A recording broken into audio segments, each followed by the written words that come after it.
A FAM production. Furniture and mattress. FAM.news.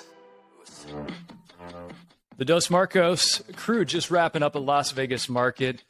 Was it packed? Was it slim? Were people there? And what is the future we are going to be in? The Dos Marcos show begins in 60 seconds with a full recap from Las Vegas market. Driven entrepreneurs, listen up. It's time to team up with Nationwide Marketing Group, North America's most successful network of independent retailers. You'll gain access to programs and services that level the playing field between you and the national chains. Industry-leading digital marketing, increased buying power, exclusive networking events, and of course, their awesome learning platform. Nationwide Marketing Group is the business partner that helps you get results and stay ahead of the competition. Take the first step today and visit nationwidegroup.org. Do you want more sales in 3 easy clicks? Yeah, it starts right now at doorcounts.com. With a completely redesigned user interface, gathering data has never been easier. Click number 1, your salespeople connect with the customer as they walk through the door. Click 2 is the outcome. Click 3, key performance metrics. Right there on your phone from anywhere at any time. Now your salespeople can spend their time selling, and DoorCounts is going to gather the data you need to make your business better. Start right now at doorcounts.com. Welcome to the Dos Marcos Show with Mark Kinsley and Mark Quinn, where mattress and furniture leaders gather to grow, get the inside scoop, tell stories, and take tequila shots. Uno, dos, tequila! The galaxy's greatest mattress podcast has liftoff in 3, engine start, 2, 1. Let's enable 7, 8.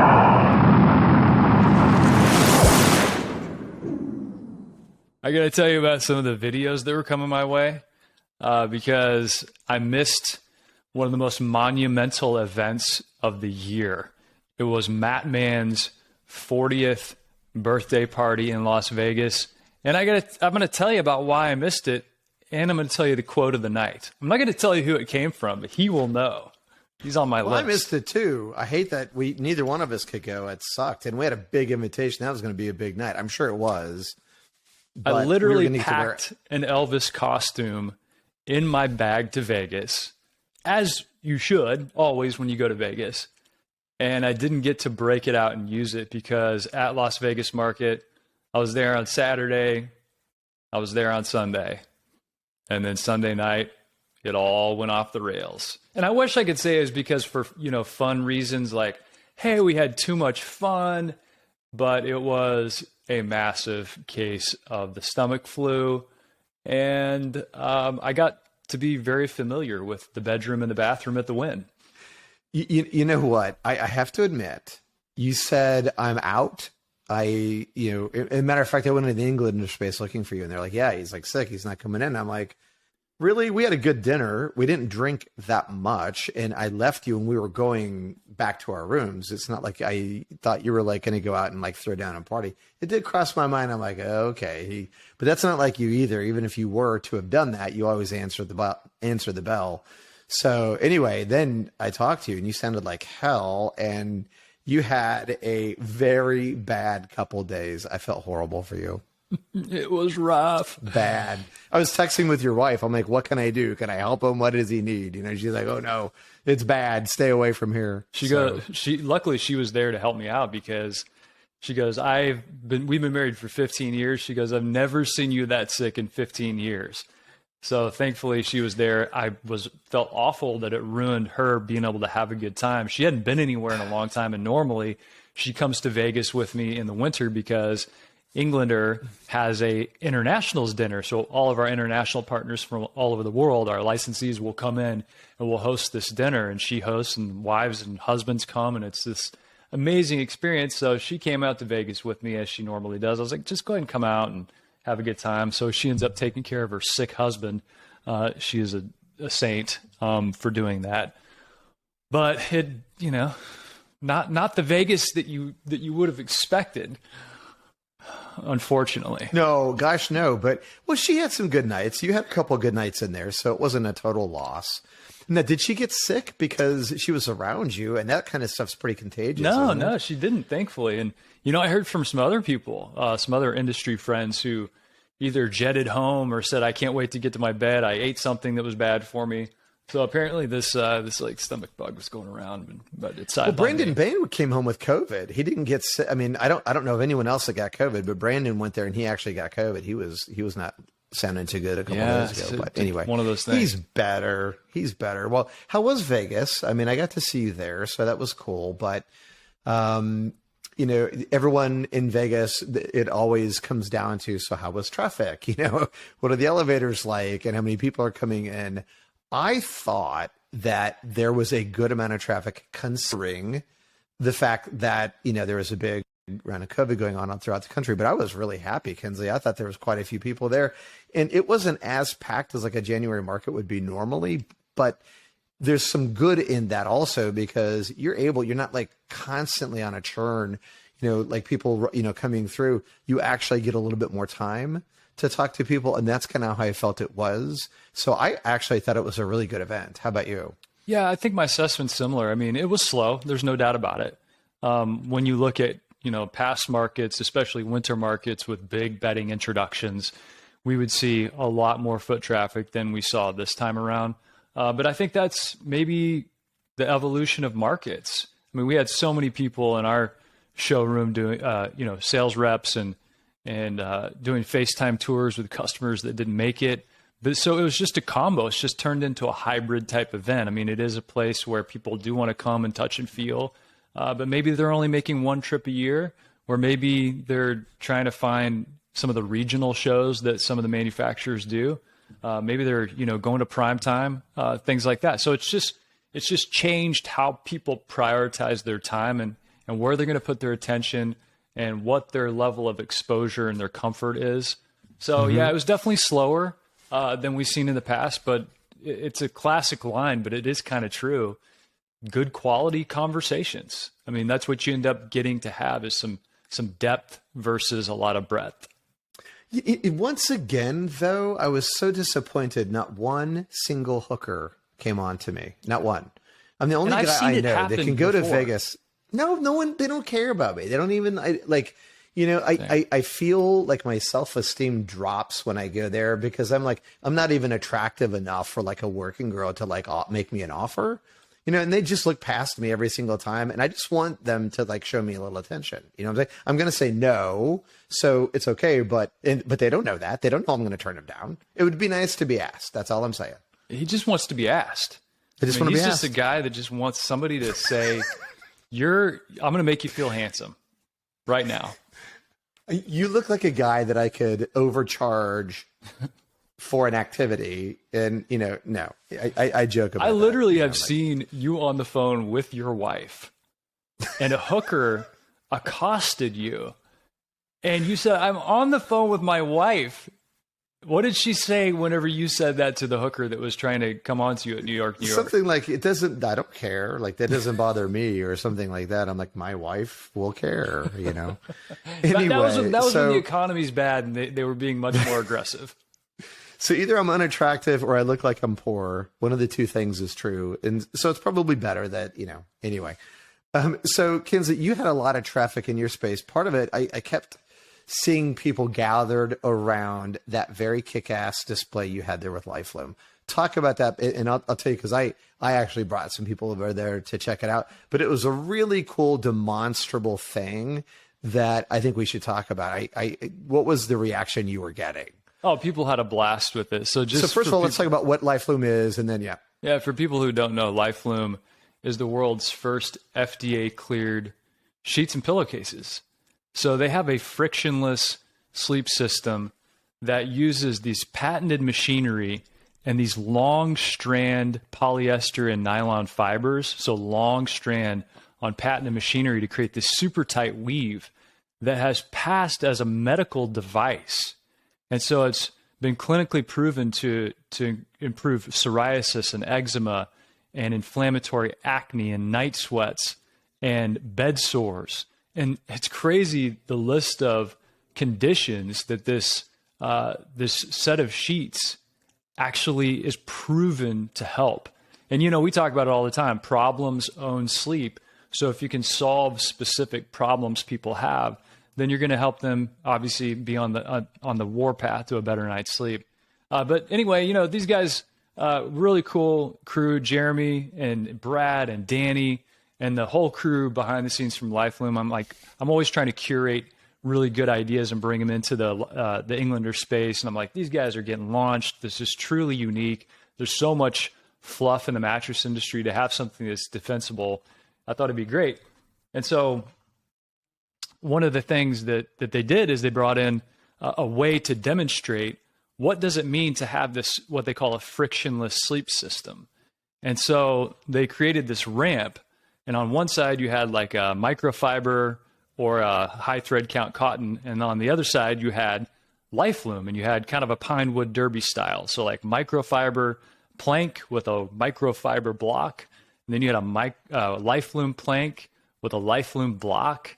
And you slid them down at the same time. And it was a race to see who got to the bottom first, because whoever got to the bottom first was the most frictionless. There was no race. It was no race. You put the microfiber down, it doesn't move. You put the Lifeloom down, and it zips to the bottom.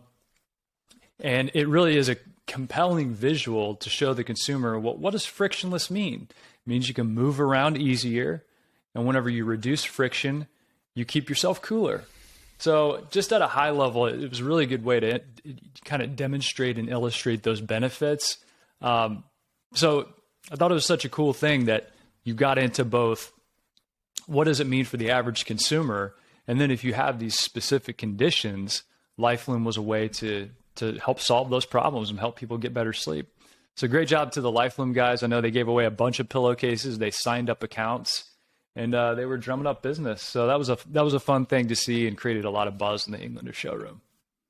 So Kinsley, let's go from there. It was really neat. And by the way, when you talk about that microfiber sheet, what's interesting is you feel it, and if you felt both of those sheets, and then you had to place a bet on which one was going to have the fastest trip down the fastest trip down the ramp, I don't think you could have picked it. I mean, it wasn't like the hand was so different that you're like, oh yeah, like that's so coarse. It wasn't that. They both were smooth, but that's just a testament to how smooth and how the construct of that Lifeloom sheet is, because it wasn't even close. But I thought that was so interesting. I love that thought process too, because whenever we always talk about if you can demonstrate something to a consumer and involve them, that's when they buy. Right. But whenever you touched the microfiber, for example, like you said, how did people describe it? Soft. It feels soft. Mm-hmm. And whenever you touched the Lifeloom, you're like, oh, it's smooth, but it feels different. And so whenever you see that block being placed on the plank and it doesn't move, all of a sudden you say to yourself, I can't trust the touch and how that translates to what I'm actually going to feel. I can't trust myself. So meaning, if I was just going to choose a sheet on my own and I was going to go off the softness of what my hand tells me is soft, I would choose maybe this one or whatever variety of sheets I decide to put my hands on. But at the end of the day, if you really want to reduce irritation of the skin, you have to trust the demonstration. You have to trust the visual. You have to trust the science. You have to trust the clinicals.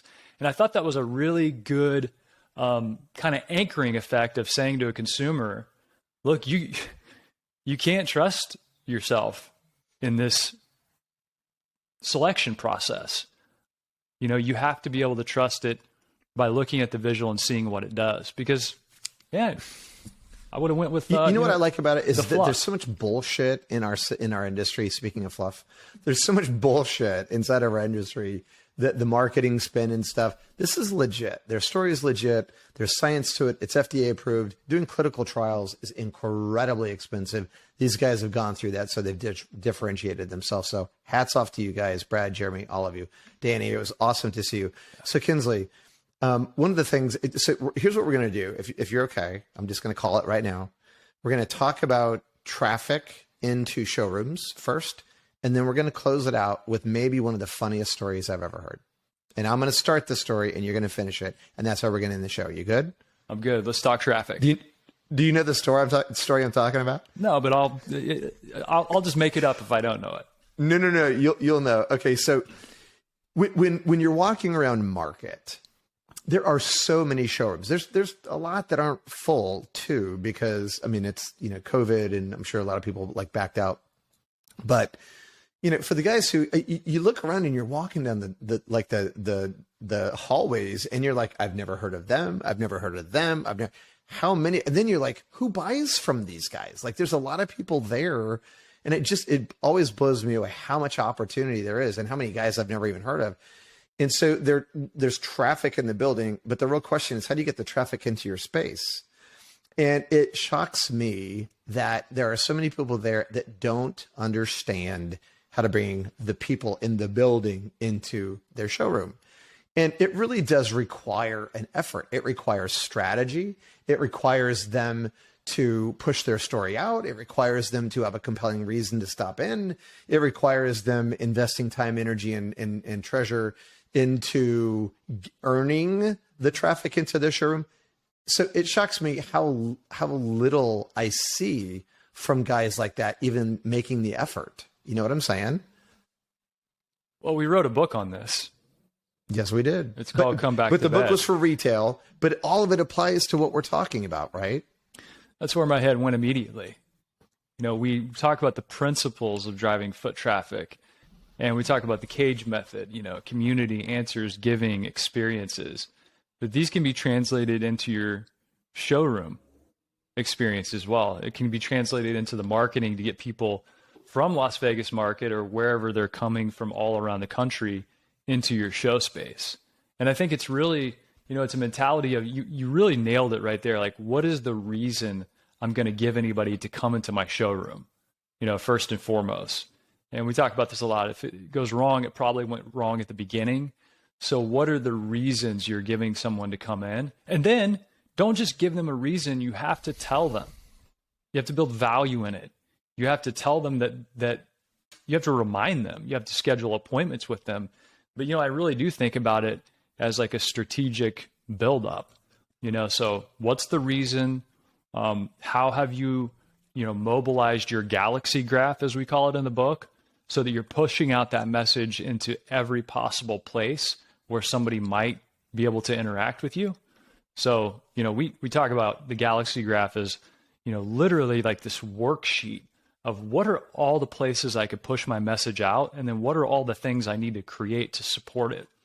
But it's just, you know, a lot of times it's just, you know, doing the hard work of putting pen to paper, creating a plan, having a team that's held accountable to that plan, and then following up and debriefing on that to make sure everybody did it.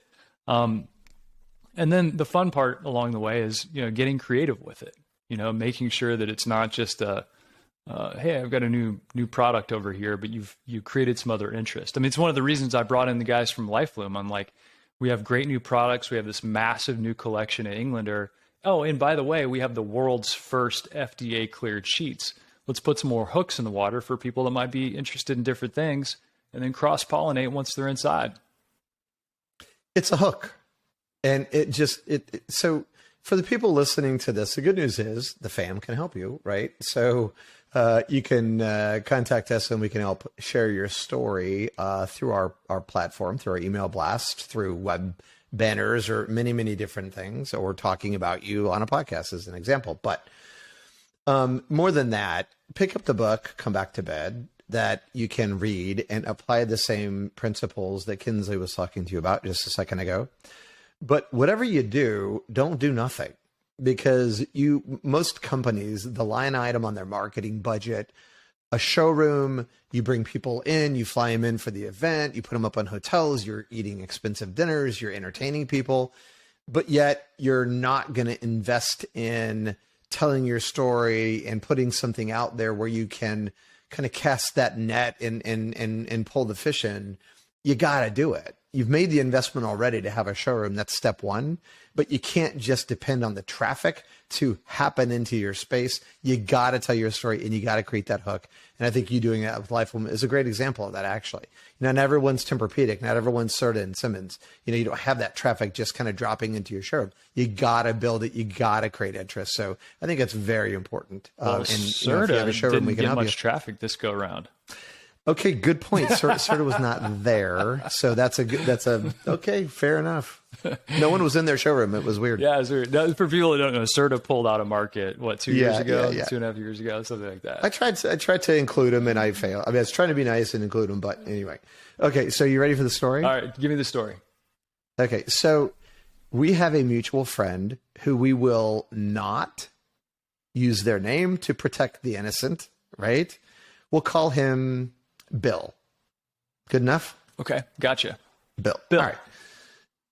So Bill had never eaten edibles. So we're in Vegas and pots everywhere and, edibles and there's CBD and people talking about CBD infusion into the pillows and the sheets. But anyway, in Vegas, you walk down the street, the pot's recreational, so you can smell it everywhere, whatever. So we were talking to these guys and we were like laughing and he's like, well, I tried edibles once. I didn't like them. And we're like, well, what happened? And he's like, well, I was there and I took one and then it didn't hit me. And that's the danger in eating edibles because he was having a hard time sleeping. He was having a hard time sleeping, right? And so I'm going to screw this story up. Just bear with me. We'll make it through. So he was having a hard time sleeping. So he takes one and it didn't do anything. And then he takes another one and that didn't do anything. So then he takes two more.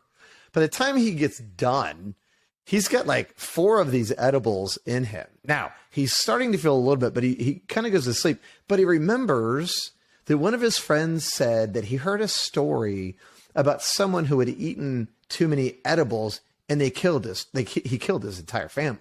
Like so with an axe. With an axe. And then blamed it on the edibles that he axe murdered his whole family. And he blamed it on the edibles. So now in his mind, as he falls asleep, he's like, don't kill your family. Don't kill your family. Don't kill your family. He's repeating. He's like, oh my God. So then he falls asleep and then go ahead, take it from there. No. So I think the way it went was he just took too many and then he falls asleep. Right. And then, that's what I just said. Well, hold on. But you started talking about the family thing a little too early. I thought he was thinking about that before. No. So, okay. So you're right. He was thinking about, I heard about a guy that axe murdered his family after taking too many edibles. So he falls asleep after taking too many edibles. Bing, in the middle of the night, wakes up because he hadn't felt anything. And all of a sudden, he is on another planet. He's high as a kite. And freaking out. So he's in his underwear.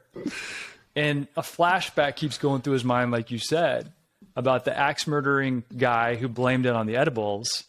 And so to protect his family, he leaves his home and he lives on several acres. So he leaves his home and he walks outside in his underwear and he goes down this long driveway to the very end of the driveway. Yeah. And he decides that he's going to hang on to a post near his front gate.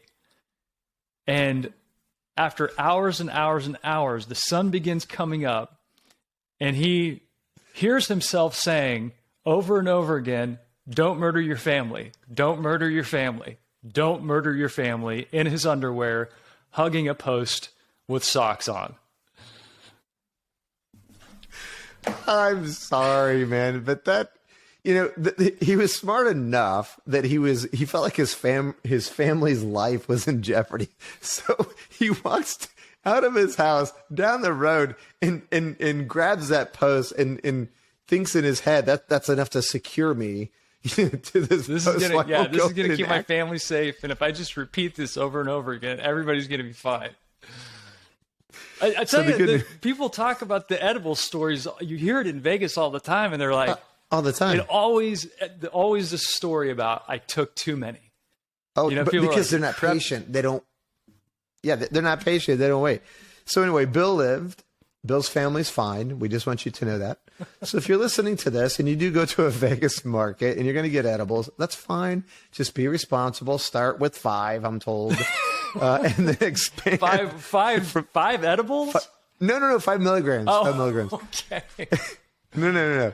No, we don't want you in your underwear like. I was going to say Bill and then had you like can 4 graduate. or 5. It sounded like. So be careful. Let that stuff sink in. You don't want to kill your family. So anyway, we'll leave you with that, Kinsley. How Okay, about that? well I'll leave you with the one that was maybe in a similar vein, but also hilarious. So I missed Matt Mann's Elvis themed birthday party in Vegas. I had my Yes. Elvis cup. So the gang, Sweet Dreams and Beyond, and I won't name this person, but some of you in the industry might know who this person is. But as the night goes on, they're sending me videos, and they're progressively getting more tanked. And at one point, somebody sends a video, and they're like, "We miss you." And they're like, "Yeah, we miss you." And this guy goes, "Yeah, I miss you. Have fun eating applesauce, bitch." Because you were sick. Because I was so sick. I'm like, that sounds like something I would have said. Yeah, have fun eating applesauce, bitch. But that's not nice. That's not nice. You I were loved sick. it. I thought it was hilarious. No, I know. All right. Well, everyone listening to this, hey, send us your edible stories. We want to hear them. We'll be sharing them on our show to help other people protect themselves. But most importantly, we want you to please go. It's hey, wherever by you the listen way, to your podcast. it's almost like the guy on Love Actually said. He said, Yeah. "Kids, Uncle Billy's got a message for you. Don't do drugs. Become a pop star." Wait, he says. No, he says. Sorry, I screwed it up already. He says, "Kids, Come on, man. don't buy drugs. Become a pop star, and they give them to you for free." Okay. Don't listen to him, audience. That is not good, Kinsley. No. Anyway, back to it. Listen, go wherever you listen to the Dos Marcos podcast. Rate us if you wouldn't mind. And most importantly, share. We want to bring as many people to the show and to the fam.news website as we can. It is a campfire. You are part of it. We love you guys. Thanks so much for listening. And whatever you do, tune in for the next one because we have more great stories coming your way. You could bounce on it. Yeah, bounce with it, bounce with it. Bounce with it, bounce with it. Alright.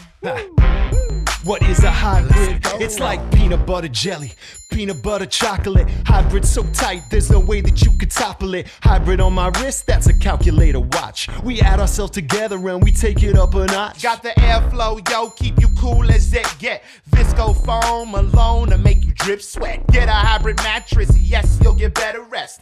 Cool and comfortable, hybrid like a sweater vest. You know the game, we're ahead of the sun. Cause the two of us together are way better than one. Cause I'm cool as ice And I'm hot like a heater.